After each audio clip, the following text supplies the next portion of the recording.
Coucou la famille, j'espère que vous allez bien. Aujourd'hui, nous allons parler de quelques types d'amour. Nous allons d'abord parler sur l'amitié, nous allons voir l'amour entiché, l'amour vide, l'amour romantique, l'amour complice et l'amour admiratif où la personne est follement amoureuse. Et aussi, nous allons parler sur l'amour accompli ou l'amour consommé. N'oubliez pas de vous abonner ainsi que partager, s'il vous plaît, pour nous encourager. C'est parti. Voilà, parlant du premier point qui est l'amitié, elle inclut l'intimité comme ingrédient. C'est-à-dire, si l'on n'ajoute rien dans cette relation, elle restera toujours au stade d'amitié.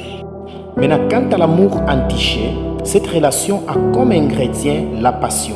C'est dans cet amour que vous allez voir la personne se comporte comme une folle. C'est-à-dire, la personne n'est pas tranquille. Elle est tellement prise. Mais quant à l'amour vide, dans cette relation, nous trouvons l'engagement comme ingrédient. C'est-à-dire, les personnes ne sont pas amoureuses l'une à l'autre, mais ils sont juste là peut-être pour les enfants ou soit à cause de quelque chose, mais il n'y a plus de l'amour entre eux. L'amour romantique, qui est le quatrième point, est plus important. Pourquoi? Parce que dans cet amour, nous trouvons l'intimité ainsi que la passion comme des ingrédients qui marchent ensemble. Alors, dans cet amour, vous allez remarquer qu'il y a l'attirance, il y a aussi la confiance, et ce type d'amour peut être le précurseur d'une relation durable si l'on ajoutait un engagement au fil du temps. Et le cinquième point, c'est l'amour complice. Cet amour est produit par l'union de l'engagement ainsi que l'intimité. Mais ce qui est drôle, on ne trouve pas la passion dans cet amour.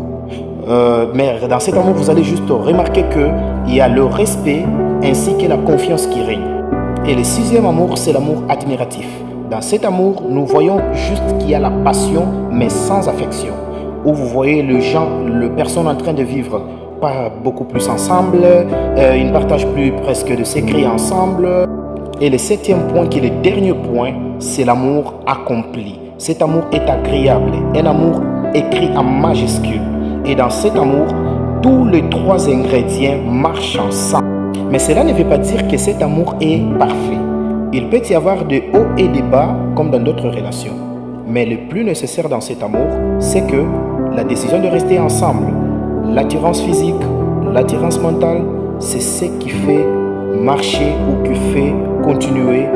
Merci de nous avoir suivis. N'oubliez pas de partager ainsi que de commenter. Abonnez-vous s'il vous plaît.